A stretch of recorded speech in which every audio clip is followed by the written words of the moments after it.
माताजी महाराज ने हमारी अरज सुनी। रुक्मी, चल हमारे साथ माताजी महाराज का आशीर्वाद लेने।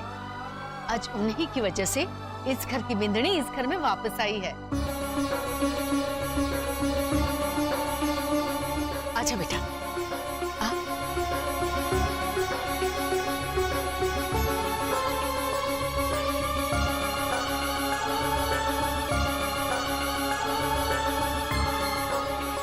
घर के भीतर कटे जा रही है छोरी। मासा भी विपदा टली ना है। अभी तो गांव वालों के सामने अपनी साख रखने के लिए ये सब करना पड़ा, और इस वजह से इस छोरी का इस घर में रहना तय ना है। फैसला लेना अभी बाकी है। फैसला लेने वाले हम कौन हो गए हैं बाबर? रुक्मी की तकदीर का फैसला तो माताजी महाराज ने खुद लिख दिया है, वरना सुमेर सिंह पंडित जी को लेके वक्त पर यहाँ कैसे पहुंचते?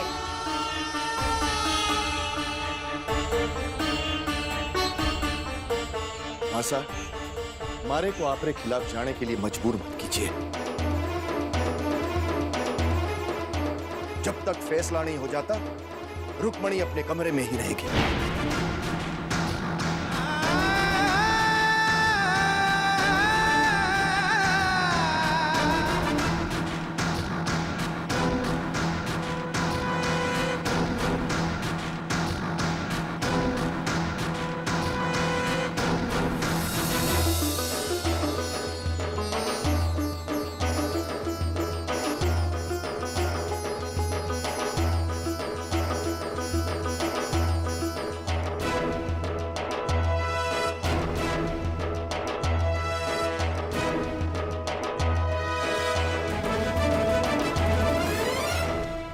तुम सब कमरे में आओ, मारे को तुम लोगों से बात करनी है।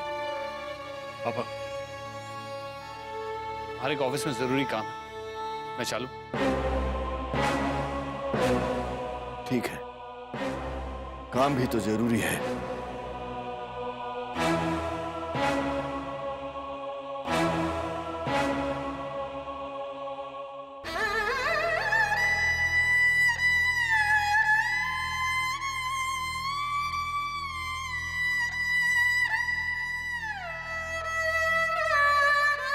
तू बस इतना बता दे, रुक्मी पग फेरे के लिए कब आ रही है? दिन तो निकलता जा रहा है। वो मारे को लगे है हवेली वालों ने रुक्मी के बापू और घीसू को जरूर किसी काम से रोक लिया है। तो हम क्या करें, ऐसे ही वाट देखते रहे? अरे नाना, रसाल बेटा जरा जाना, मुखिया जी के घर जा, हवेली फोन करके पता तो लगा।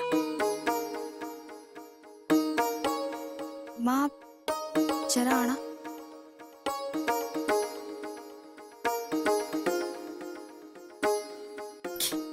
ये पता लगाओ, तो लगे है कि वहाँ के हालात ठीक ना है। अगर वहाँ कुछ हुआ है तो सबकी जिम्मेदार आप। ये उल्टा सीधा सोच रही है। अरे जीवन में आशावादी बनना सीख, वरना बुरी सोच का बुरा ही नतीजा हुए। अरे क्या बात हो रही है माँ छोरी में? हमें भी पता चले कि क्या बात है। अरे वो मेरा साल से कह रही थी कि जरा मुखिया जी के घर जाके हवेली फोन लगा के तो पूछ, अगर वो लोग रुक्मी को कल भेजे हैं तो पगफेरे की रस्म भी कल कर लेते हैं ना। पर कल तो मैंने अपने मायके जाना है। अरे ना रे, तू तुम्हारी सबसे अच्छी सहेली है। अरे कल पगफेरे की रस्म करके ही मायके चले जाना ना। रसाल बेटा जरा मुखिया जी के घर जाके फोन तो लगा। मुखिया जी के घर जाने की क्या जरूरत है? विक्रम के पास हवेली वालों का नंबर है, जा उससे बोल फोन करके पता करे। आखिर विक्रम भी तो इस घर का होने वाला रिश्तेदार है।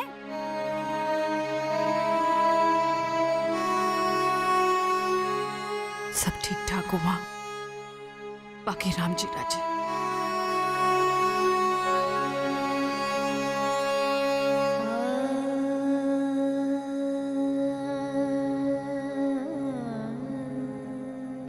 देखो इस बेशरम छुरी ऐसे बैठी है जैसे कि कोई सा। उसे देखकर क्यों अपना जी जलाती हो? तो क्या करूं? कब से हमें इसके पास छोड़ा हुआ है, जैसे इस छुरी का मुंह देखने के अलावा हमारे पास और कोई काम ना हो। तो क्या करें, जे जी सा का हुक्म है ना। मैं इमली को बोल देती हूँ, वो यहाँ आकर रुकेगी इसके पास, क्योंकि अगर मैं थोड़ी देर इसके पास रही तो पता नहीं क्या कर बैठूंगी। पर घर के आदमी कोई ना कोई फैसला ले ही रहे होंगे। जब तक वो इसे लेकर किसी नतीजे पर नहीं पहुंचते तब तक हम कुछ कर भी नहीं सकते। मैंने इसके बापू और भाई को बुलाया है। मैं भी नहीं चाहती कि ज्यादा देर यहाँ रहे।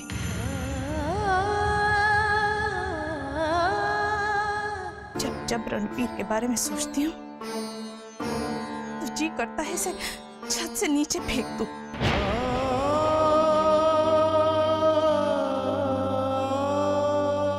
पता चला है कि रुक्मी की मुंह दिखाई की रस्म को नहीं हो पाई। लो, ये भी आ गए जले पर नमक छिड़कने। अगर इस छोरी की मुंह दिखाई हो जाती तो हम लोग किसी को मुंह दिखाने लायक न रहते। आप दोनों बैठो अपनी रूपवती छोरी के पास, हम दोनों और नहीं रुक सकते। चल जीजी।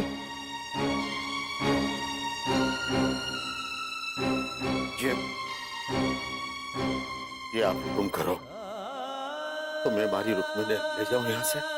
ऐसे कैसे ले जाओगे? जब तक इस घर के बड़े कोई फैसला ना ले ले, बैठो यहाँ, हम पूछ कर आते हैं। चलो।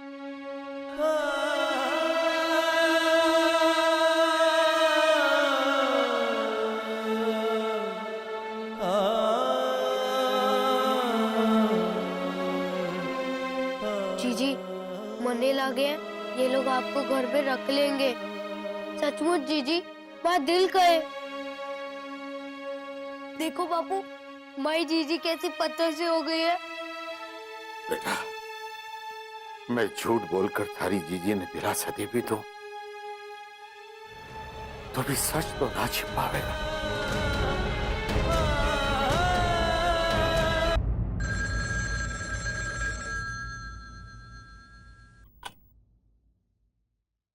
हेलो, क्षमा करें जी, मैं रसाल बोल रही हूँ, रुक्मी की छोटी बहन। हाँ बोलो। आप बता सको कि हमारी जीजी को लेकर बापू और भाई कब निकले वहाँ से? अभी तक तो वो नहीं निकले यहाँ से। कुछ अंदाजो है कब तक निकलेंगे वो लोग? बेटा मैंने तो पता को नहीं, पर थारे बापू और भाई थारी जीजी के साथ है। तो कि आप हमारी ओर से बात करवा सकते हो? वो इस वक्त ऊपर वाले कमरे में है, हमारा सामना है तो बता दो। जी ठीक है, क्षमा करें। देखा, अगर अभी तक वो लोग हवेली में ही हैं, तो जाहिर बात है कि कोई रस्म निभा रहे होंगे। बातों से तो ऐसा ही लग रहा है। मैं माँ को जाके बताती हूँ कि आज शायद जीजी के पगफेरी की रस्म ना हो पाएगी।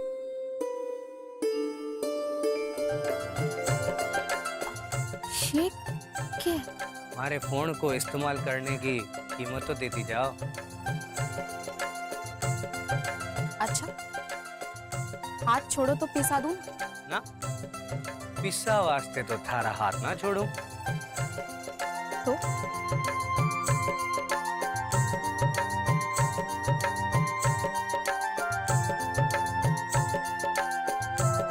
क्षमा करी भाभी साहब।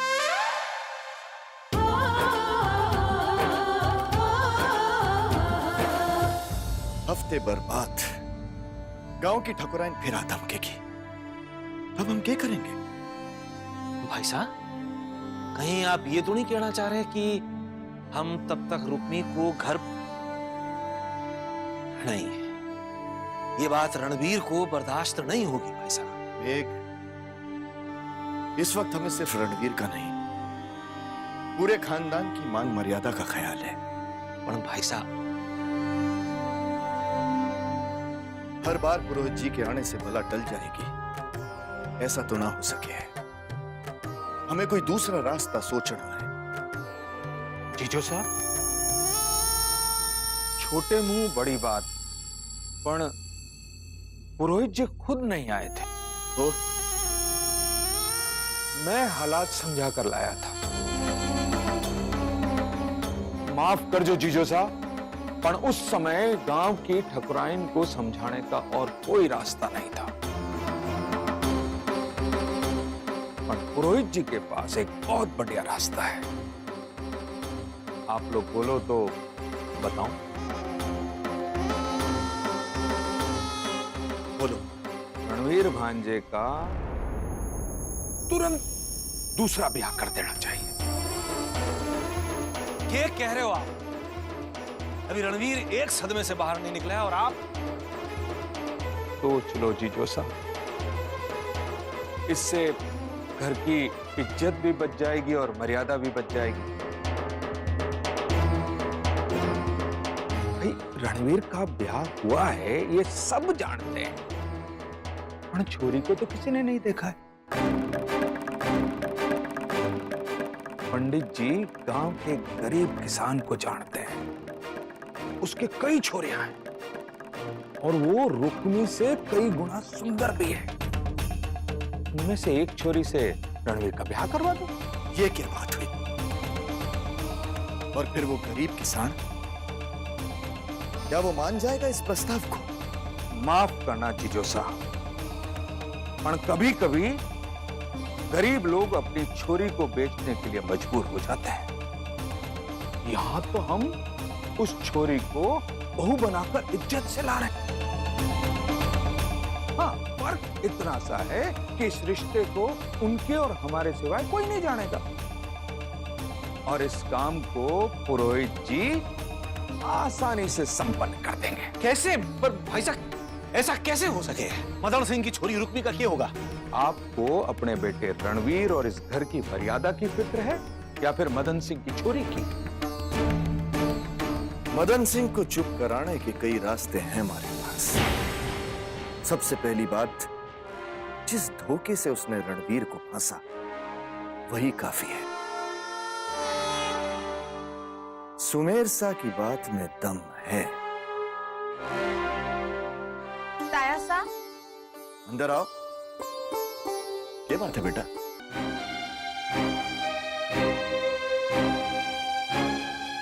देख, गौर से देख। आज तक जिन्हें पत्थर की मूर्ति समझकर पूछते आए हैं, कैसे मुरझा गया है उनका चेहरा। ये संकेत है बेटा, अपनी मान मर्यादा की आड़ में किसी के साथ अन्याय करने का। मासा, आपके देखने का नजरिया बदल गया है। कुछ बदलाव नहीं आया इस पत्थर की मूर्ति में, पर बदलाव इस घर के इंसानों में आया है, उनके फैसलों में आया है। रुक्मी का रणवीर के साथ ब्याह सिर्फ लड़की वालों का फैसला नहीं था। धोखा दिया गया है हमें, हमारी शराफत का नाजायज फायदा उठाया गया है। चलो इन दोनों के ब्याह को धोखा मान भी लूं, लेकिन मुंह दिखाए के वास्ते रुक्मी को यहाँ रोकने के थारे फैसले को कैसे समझूं? ठकुराइन का यहाँ आना, थारा कहना, ये सब इनकी मर्जी से हुआ है बेटा। इनकी मर्जी के खिलाफ कोई कदम ना उठाओ, वरना एक अबला का अभिशाप हमारे रणवीर के जीवन को बर्बाद करके रख देगा। बस कीजिए मासा, बस कीजिए। मैं पहले ही रणवीर के मुंह में आकर एक भूल कर चुका हूं। अब आपकी ये बातों से न हमारा फैसला बदलने से कुछ होने वाला है, क्योंकि जिसने उस लड़की के साथ अपना जीवन गुजारना है, उसका जीवन तो पहले से ही नर्क बन गया है। इसलिए आप मुझे इसमें बिल्कुल शामिल मत कीजिए। अब मैं हर कीमत पर इस घर की खुशी के साथ साथ रणवीर की खुशी चाहूं, और अब ये खुशी हमारे तरीके से इस घर में आवेगी, हमारे तरीके से।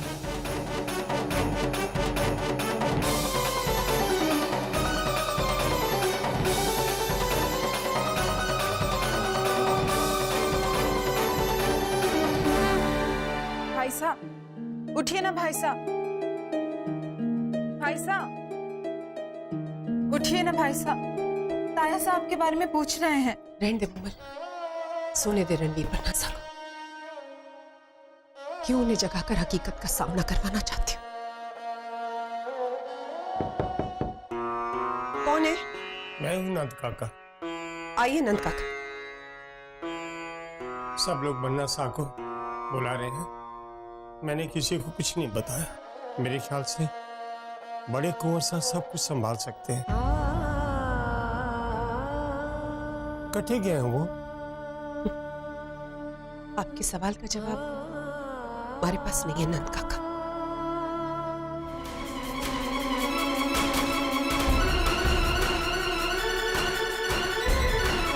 नहीं।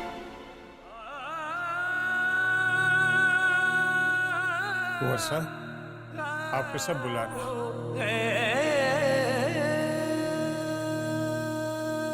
हो गई? मैंने पूछा वो गई या नहीं इस घर से?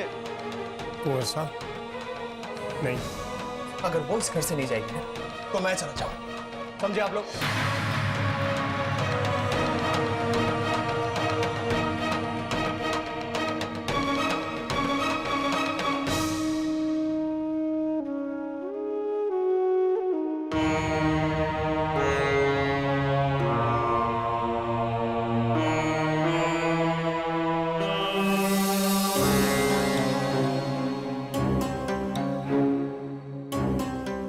मदन सिंह, जो हुआ उसे सुधारा नहीं जा सकता, लेकिन आगे के लिए सबका जीना आसान हो जाएगा। हमने फैसला ले लिया है। ठाकुर साहब, अपना फैसला सुनाने से पहले हमारी एक विनती सुन लीजिए। आप अपना फैसला सिर्फ बहू को सामने रख करके मत कीजिएगा। आप अपनी और दूसरों की बेटी को भी सामने जरूर रखिएगा। अगर हमें अपनी बेटी का ख्याल ना होता तो आंख बंद करके थारी बेटी पर भरोसा नहीं करते मदन सिंह। इसलिए अपना फैसला सुनाते हुए हमें जरा भी तकलीफ नहीं हो रही कि हम किसी की बेटी का अपमान कर रहे हैं, क्योंकि जिसे थारी छोरी के साथ जीवन बिताना है वो भी अब इस ब्याह के खिलाफ है। हमारा बेटा दीप सिंह तने गांव की सरहद तक छोड़ आवेगा और उसके साथ ही समझ लेना इस रिश्ते का अंत हो गया है।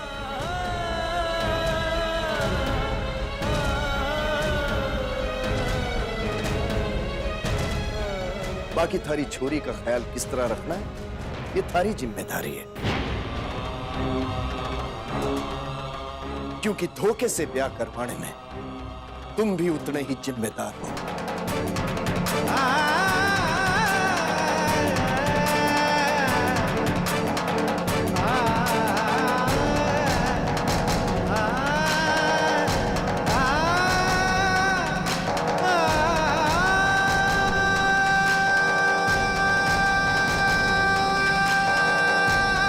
एक झूठ की इतनी बड़ी सजा मत दो ठाकुर साहब। हमारी बेटी की जिंदगी को सवाल है।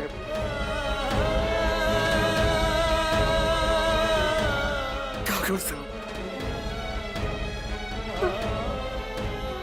साहब, आप अपने फैसले पे एक बार फिर से विचार कीजिए। जो आप हमारी बेटी को ठुकरा दोगे तो मैं गांव में मुंह दिखाने के लायक भी नहीं रहूंगा। एक बार हमारी बेटी के भूल ने माफ कर दो। एक बार हमारी बेटी की भूल ने माफ कर दो।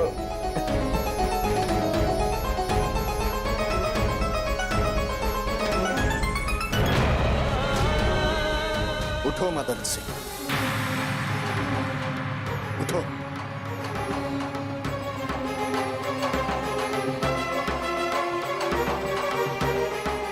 अब थारी कोई भी बात का हमारे पर असर नहीं होने वाला, और अगर हमारी बेटी भी ऐसी भूल करती तो हम उसे कभी माफ नहीं करते।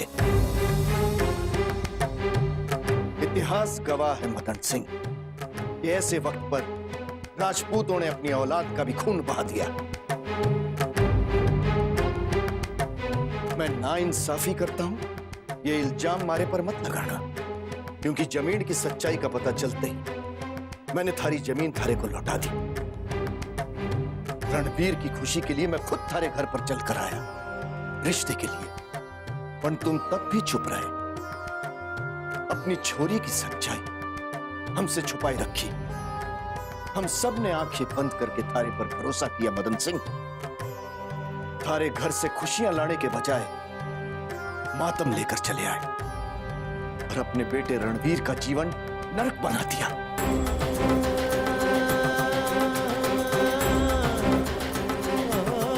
हमारा बेटा दीप तुम सबको छोड़ आवेगा।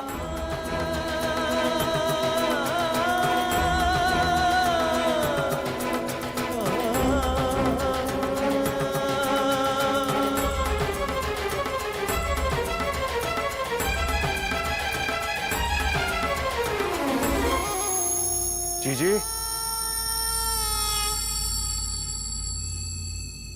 इस छोरी को ये सारे गहने पहनकर ही जाने दो कि या फिर ऐसे कैसे जाने दूंगी? इसे इसकी औकात दिखानी। ए छोरी, ये सारे कीमती गहने उतार, मैं इमली को भेजती हूँ। दीपक बाहर गयो है, आ जाएगा।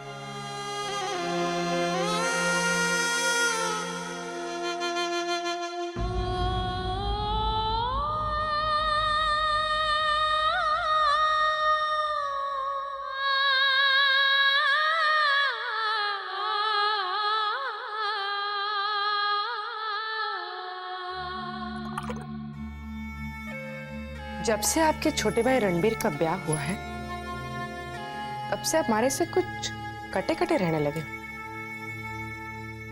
अच्छा, ऐसा क्या किया मैंने? जरा बताना तो। उस दिन मैं आपसे मिलने आपकी हवेली आई थी, तब आया आप हमारा हाल जानने। बस भिजवा दिया अपने मामों से के हाथ एक घटिया सा तोहफा। घटिया सा तोहफा? जरा मन ने भी दिखा वो घटिया सा तोहफा।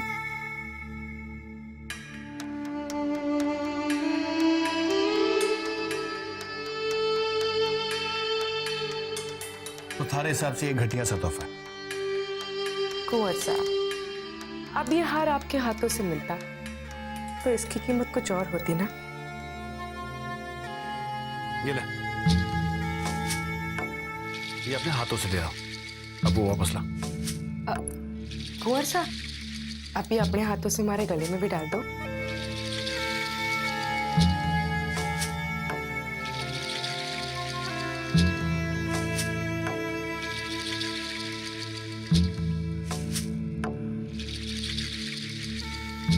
अब ला, बाहर ला। कुंवर साहब, अब ऐसे भी हमारे पास ही रहने दो ना। तोहफे तो दोनों आपके पास से ही आए हैं ना। तूने तो अब मारे को कहा था कि थारे को यह हार पसंद नहीं है, तो पसंद आ गया। जब आप हमारी पसंद नापसंद का इतना ख्याल रखते हो, तो आपकी पसंद को पसंद करना हमारा फर्ज बन जावे है। और ये ख्याल मैंने अभी आया है। ठुमरी, मासा का फोन है। हाँ मासा। दीप कठे।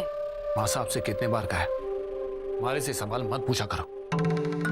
अब बताओ क्या हुआ? मैंने थारे को ये बताने के वास्ते फोन किया है कि रुक्मी को मामलो संभल गया।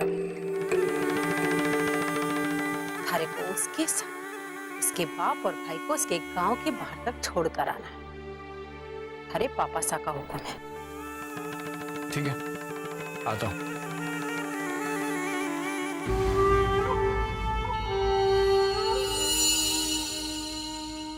अरे आप बेकार में परेशान हो रही हो और रसाल ने भी परेशान कर रही हो। वहाँ सब कुछ ठीक है। रुक्मी के ससुराल वाले कुछ रसम वसम की वजह से उन्हें भेजने में देर कर रहे हैं और कुछ भी नहीं। अब तो पड़ गई कालजे में ठंडक। रुक्मी ठीक है, मैंने तो पहले ही कहा था। नहीं, नवेली दुल्हन बड़ी है, हो जावे है देर सवेर। आप परेशान मत हो, मैं चालू हूँ।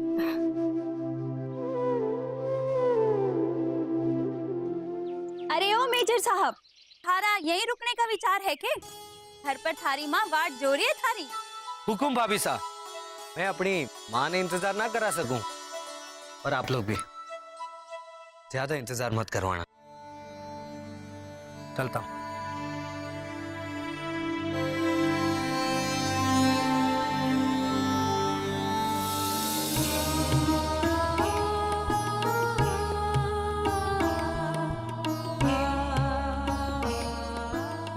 परिवार को सद्बुद्धि दे दो माता जी महाराज। सिर्फ लड़की वालों को दोषी मानकर कोई ऐसा फैसला न कर बैठे जिससे सबका जीना मुश्किल हो जाए। हमारा दिल कहे इसमें रुकने का कोई दोष को नहीं। कोई भी लड़की अपने प्यार को पाने की चाह में बेइज्जत होना ना चाहेगी। उसको इस घर में रोक लीजिए। हमारी ये प्रार्थना स्वीकार कर लो। मैं रुक्मी को दिल से रणवीर की बिंदड़ी स्वीकार कर चुकी हूँ। माता जी महाराज, सबके दिलों से नफरत का अंधेरा हटाकर प्यार का उजाला भर दो माँ। भाई साहब नींबू पानी पी लीजिए, हैंगओवर उतर जाएगा। पीछे भाई साहब। नहीं वो जब तक वो इस घर से नहीं चली जाती ना, मैं होश में नहीं आना चाहता। रणवीर, दीप भाई साहब देखिए ना, रणवीर भाई साहब का सर फटा जा रहा है और फिर भी वो नींबू पानी नहीं पी रहे। ठीक ही तो कह रहा है, जहर ही जहर को मारे है, दवा नहीं। रणवीर, चलो उठ मारे भाई, उठ। आज दोनों भाई मिलकर खुशियां मनाएंगे। चल उठ, आगे उठ। हाँ भाई, मैं पीऊंगा। दीप भाई साहब, आप रणवीर भाई साहब की हालत देख सकते हैं, फिर भी उन्हें और पिलाना चाहते हैं। चुप कर मुंह मत। बड़ों के बीच में बोलना कब से सीख लिया तूने? हाँ, 4 दिन विदेश में क्या रह के आई, घर की परंपरा भूल गई क्या? अब सुन मारे भाई, शाम होते ही उस मदन सिंह और रुक्मी को गांव के बाहर छोड़ाऊंगा। तू तब तक तैयार हो जा, दोनों साथ मिलकर सेलिब्रेट करेंगे आज। पक्के? परफेक्ट। आजा।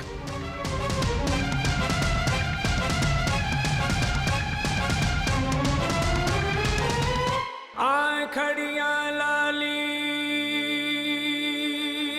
भगे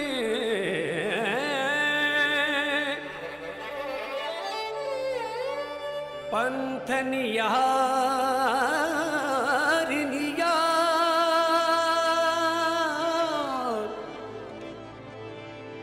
जी बढ़िया चला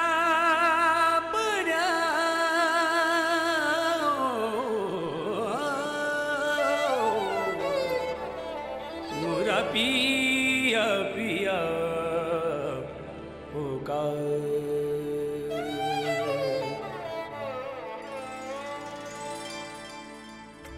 किसी करनी से मुख को मोड़ा, बीच भंवरे में किस विधि छोड़ा। तुम भी न सुनी मांग सुहागन, काहे लगा वो ठेस। केसरिया बालम आवो हमारे देश, केसरिया बालम आवो हमारे देश। हमारे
गाड़ी में बैठ।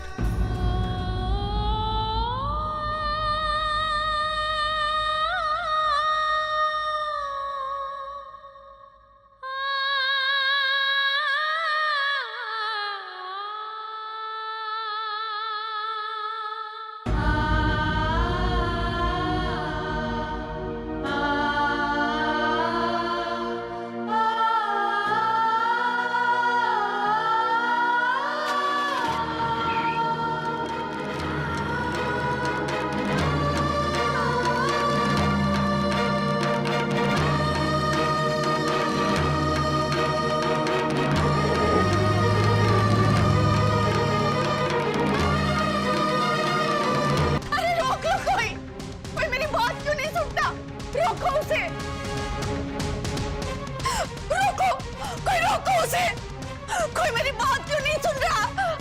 रोको! मासा, सर क्या कर रही हैं आप संभालिए अपने आप को, चोट लग जाएगी। लग जाने दे चोट वाने, लेकिन उसे रोको, अनर्थ होने वाला है। उसे होने से पहले रोक लो रुक्मी को। पंडित जी ने कहा था कि अगर रुक्मी रणवीर को छोड़कर चली गई तो बहुत बड़ा अनर्थ हो जाएगा।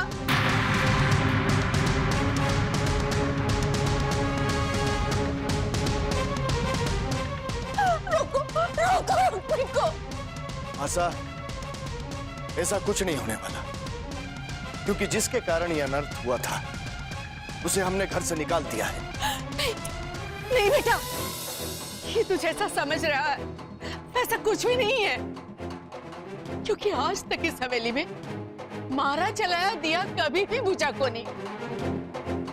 लेकिन आज रुक्मी के हवेली के बाहर कदम रखते ही वो दिया बुझ गया।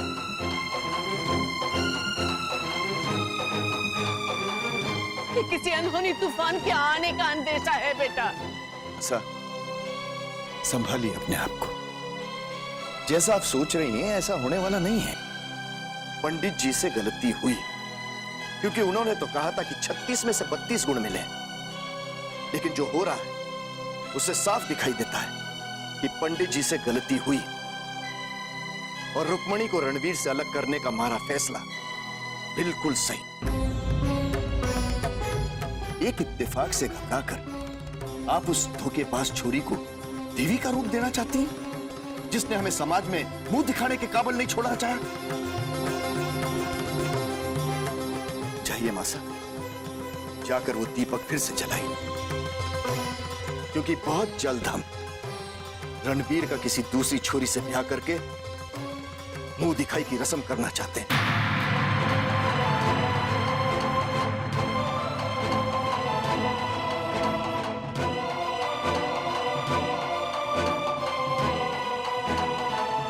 क्या कहा तूने? मैंने गलत सुना ना बेटा? मासा, आपने जो भी सुना बिल्कुल सही सुना, और ये फैसला घर के सब मर्दों ने मिलकर लिया है, क्योंकि घर से बाहर निकलकर समाज में मुंह तो हमें ही दिखाना पड़े है ना। वाह बेटा, समाज की नजरों से डर लागे है तने, पर उस ऊपर वाले की नजर से डर ना लागे है तने, जिस सब कुछ देख रहा है। उस ऊपर वाले की लाठी में आवाज ना होवे है बेटा,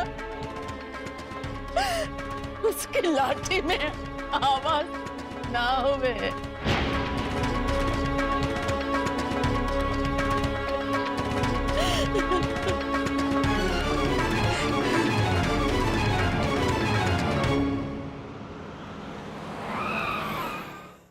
चलो उतरो सब।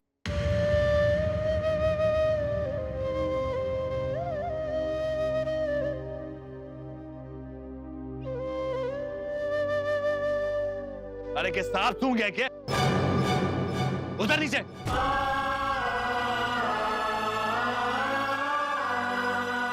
कौन सा? जरा धीरे बोलो, कोई सुन लेगा। किसी ने देख लिया तो गांव में हमारी बदनामी हो जाए। मैं क्या तन्ने या इज्जत दिलवाने वास्ते लाया हूं। मैं तो चाहता हूं कि तारी बदनामी हो, और इतनी बदनामी हो कि कहीं मुंह दिखाने के काबिल ना रहो तुम सब।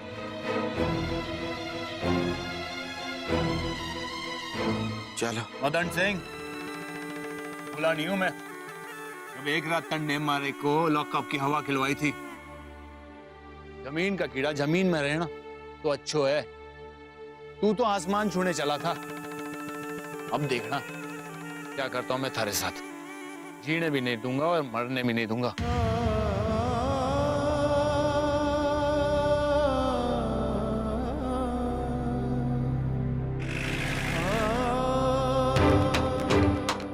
क्या करने जा रहा है? मार दूंगा उसे। तुम्हारे बापू से मरने की बात करता है। चुप कर, गांव में जाना है। चुपचाप रहना, नहीं तो कोई देख लेगा। चल।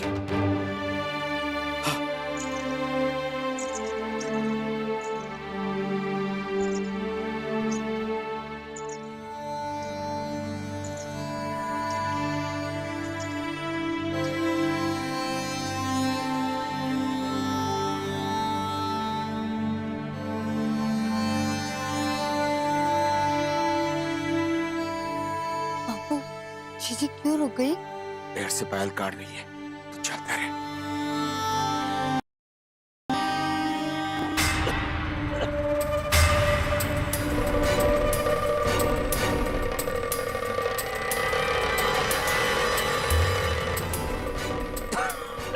कट्टे से आ रहे हो तुम दोनों इतनी रात है।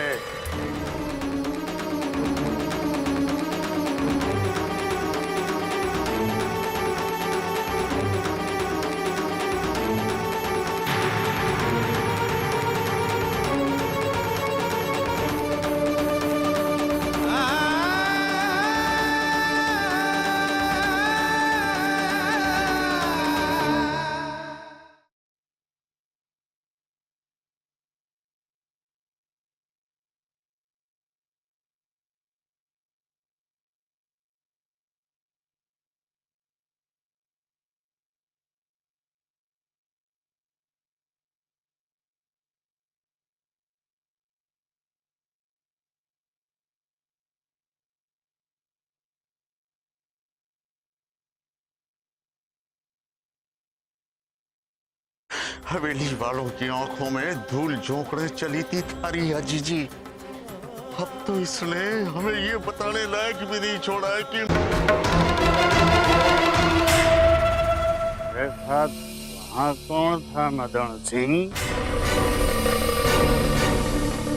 मेरी छोरी आई है, तुम हमारे से छुपा क्यों रहे हो? थारी को कोई गलतफहमी हुई है। बस हम दोनों बाप बेटे ही, और कोई ना है। थारी आंखों का इलाज करा, बुढ़ा हो गया। जा घर जा करके सो जा, हमारे को भी सोने दे। चल बेटा चल।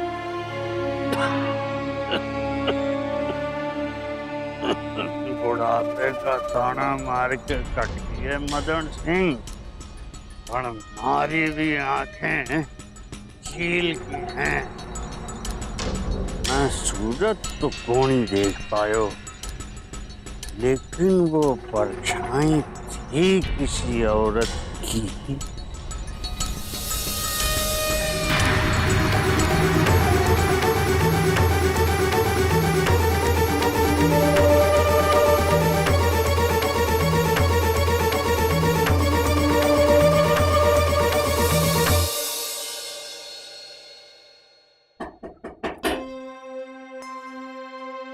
माँ, माँ उठो, उठो माँ। अरे क्यों क्या छोरी? लागे कोई आया है। कहीं तारा बापू तो नहीं? पता नहीं। चल चल।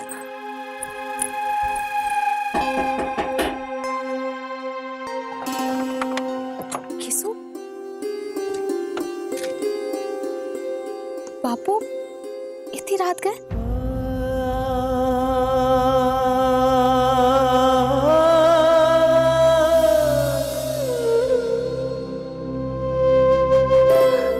जीजी,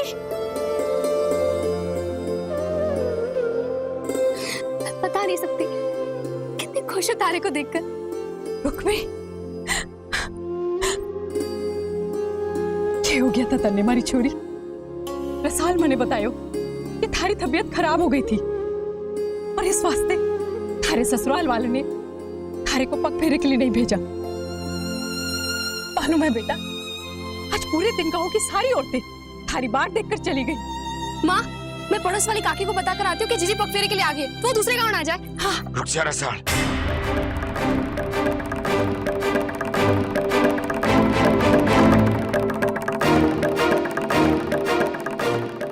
दरवाजा बंद कर दे। सुना नहीं तूने? दरवाजा बंद कर दे।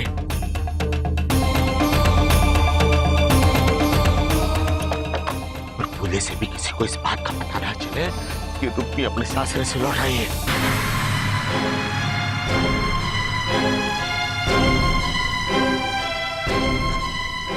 आप क्या कह रहे हो जी? खुद रसाल ने फोन करके पता लगाया कि रुक्मी की तबीयत खराब होने की वजह से। अरे तबीयत नहीं, इसकी तकदीर खराब हो गई है और हम सबका भी नसीब खराबी हो गया, समझ? बापू, क्या हुआ वहाँ हमारी जीजी के साथ? हवेली वालों की आंखों में धूल झोंकने चली थी थारी जीजी और हमारी नजर नीचे करवा दी इसने। कि जरूरत थी कौरसा से अपना जला हुआ चेहरा छुपाने की।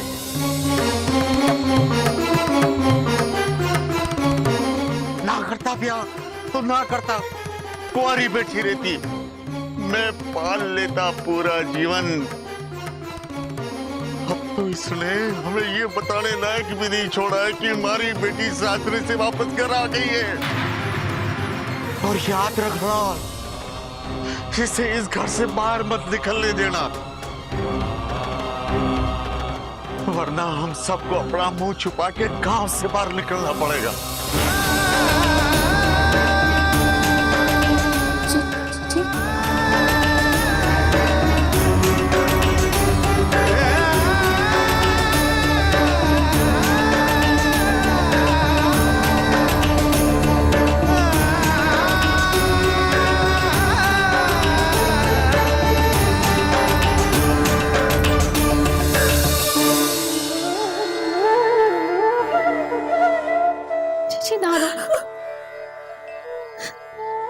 जीजी,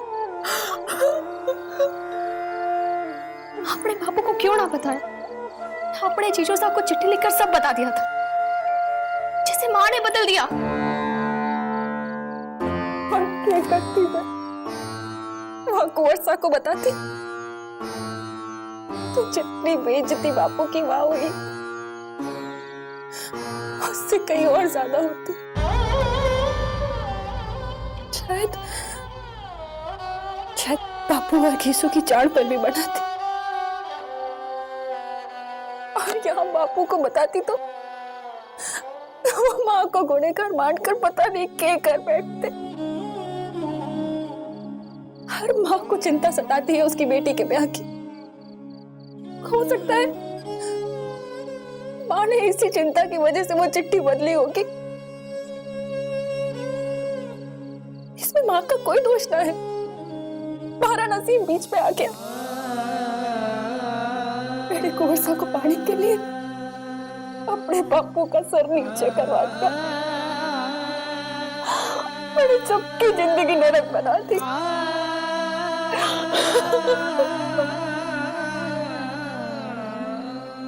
ना जीजी, जिंदगी तो आपकी बर्बाद हुई है और इसकी वजह जितनी माँ है, कहीं ना कहीं मैं भी हूं। क्या कह रही है? हाँ जी, ब्याह के दिन जीजू साहब की बातों से मुझे लगा कि उनको आपकी वो चिट्ठी नहीं मिली। फिर उससे पहले मैंने उनको बताना चाहा, आपको बताने की कोशिश भी की थी मैंने, बहुत देर हो चुकी थी। देर नहीं हुई थी रसाल, तुम्हारी खुशियों को आग लगनी थी,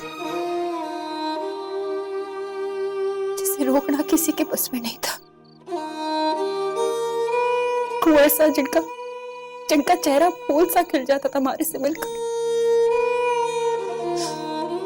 और कभी चेहरा यूं मुरझा गया है।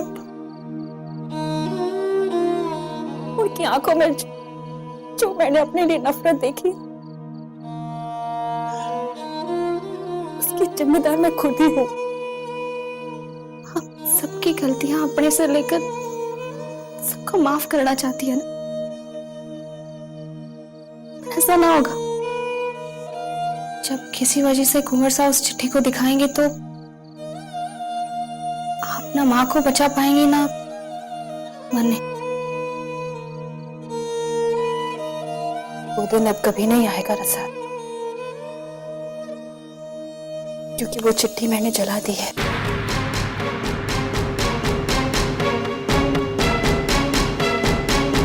जिंदगी के साथ खिलवाड़ करने की एक और कोशिश की जा रही है।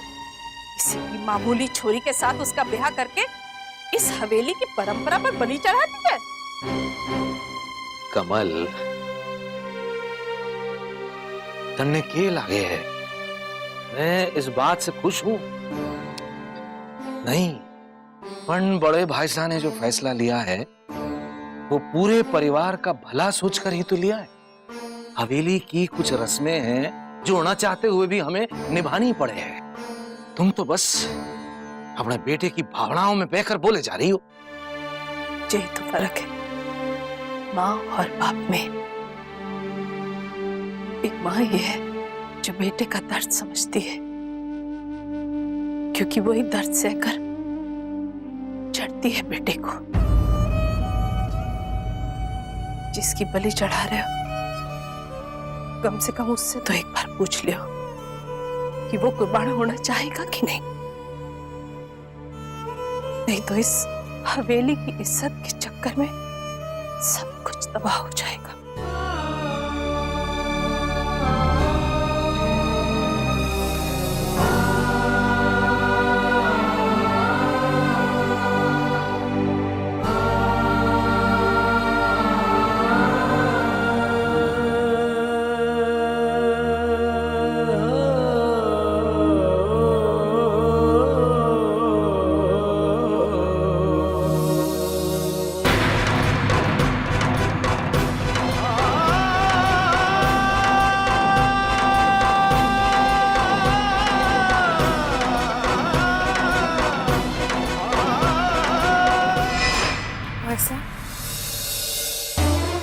हमारा घूंघट नहीं उठावेंगे।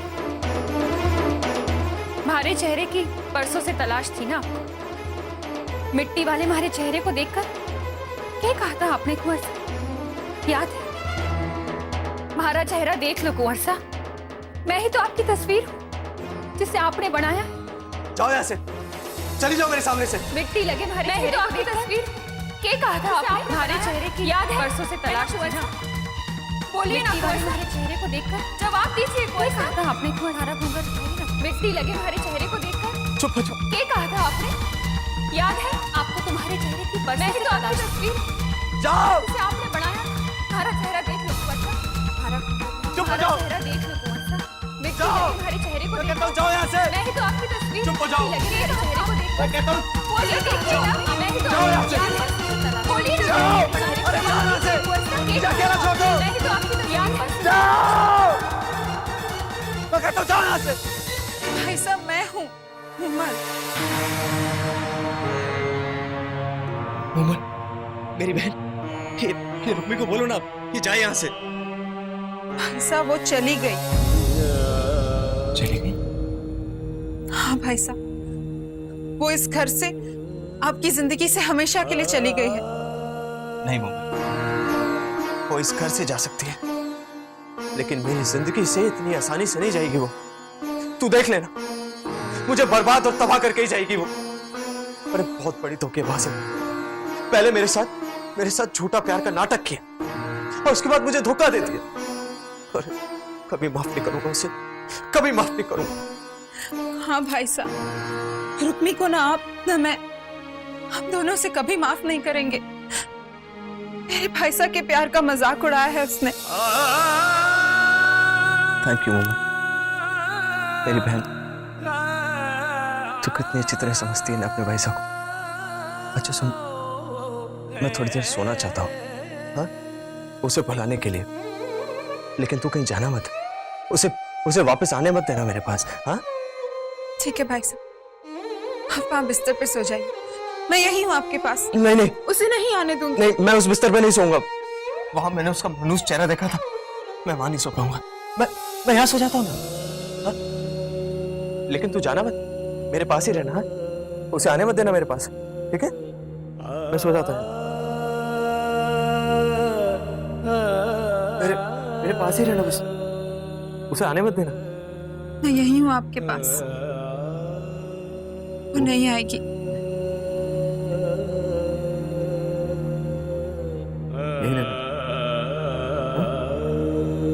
हाथ मिल गए हो भाया, अगली बाजी मारी है। चल भाई बाट पत्तो। बस अठे चौपाल पे अड्डो जमा के पत्ते खेलते रहो।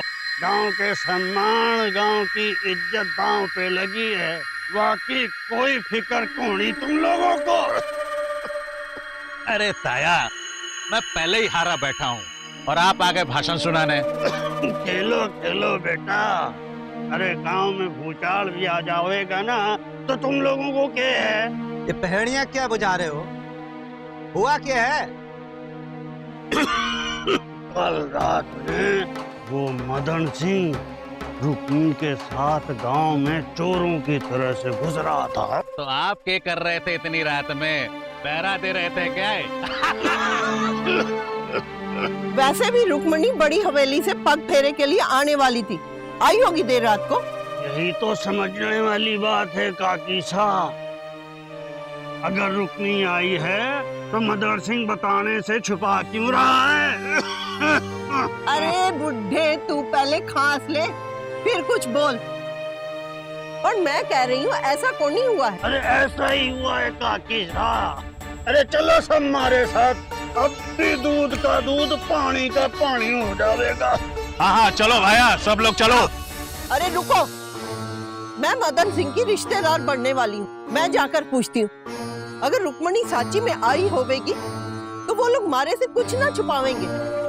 हाँ काकी साहब आप जाओ। अरे ताया साहब, इस उम्र में क्यों बेइज्जती कराते फिरते हो खांसते हुए?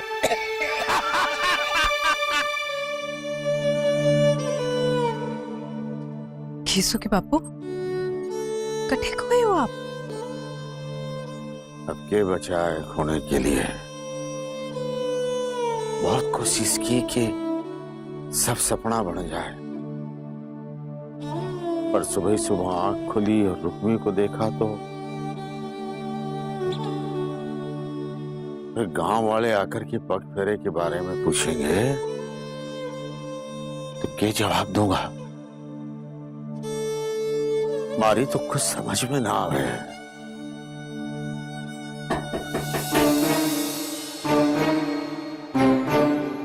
कौन आ गया सुबह सुबह? शायद दरवाजा तो खोल। अरे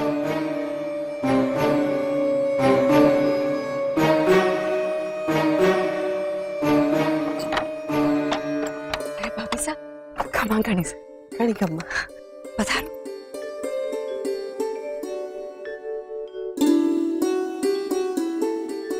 खमा घड़ी घड़ी खमा।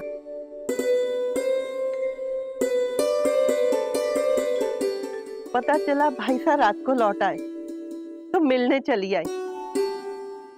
रुक्मणी कटे है?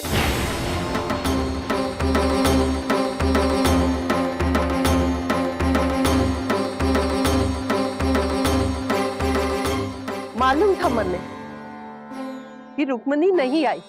अरे आती तो पता तो चलता, पर रुक्मणी का पग फेरे के वास्ते ना आने का कोई कारण? अब गरीब की छोरी इतनी बड़ी हवेली गई तो उसकी तबीयत खराब हो गई, और हवेली वाले ना चाहते थे कि रुक्मी को यहाँ भेजे और उसकी तबीयत और खराब हो जाए। वो लोग रुक्मी की तबीयत ठीक होते ही खुद खबर भेजेंगे। साची में बड़ी नसीब वाली है रुक्मणी, जिसे इतना प्यार करने वाला बीन और इतना बड़ा घर मिला। चलो। अरे भाभी साहब, छात तो पीते जाओ। नहीं नहीं, रहने दे। अभी तो जाके उस बुढ़े खूसट को डांट पिड़ानी है मैंने।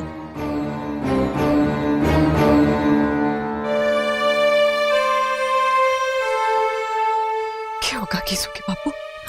भगवान जाने क्या होगा। मजाक बन जाएगा गांव वालों के सामने। अरे किसी को मुंह दिखाने के लायक ना रहेंगे। हाँ, रुक्मी को कह दे कि खबरदार जो कोठरी के बाहर पैर रखा तो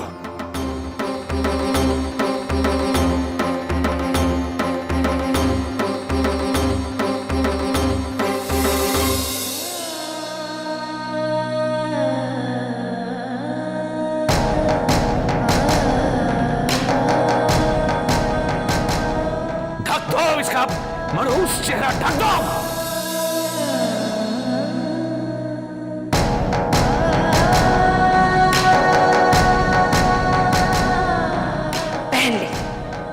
औकात है थारी।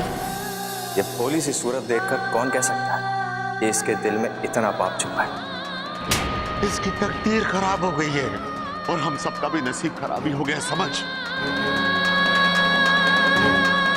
हमारे कारण कुंवर सा की बदनामी हो, अब हमारे घर वालों की बदनामी होने जा रही है। आखिर क्या है इसका कि मेरे अंत से ही हो पाएगा सबके दुखों का अंत।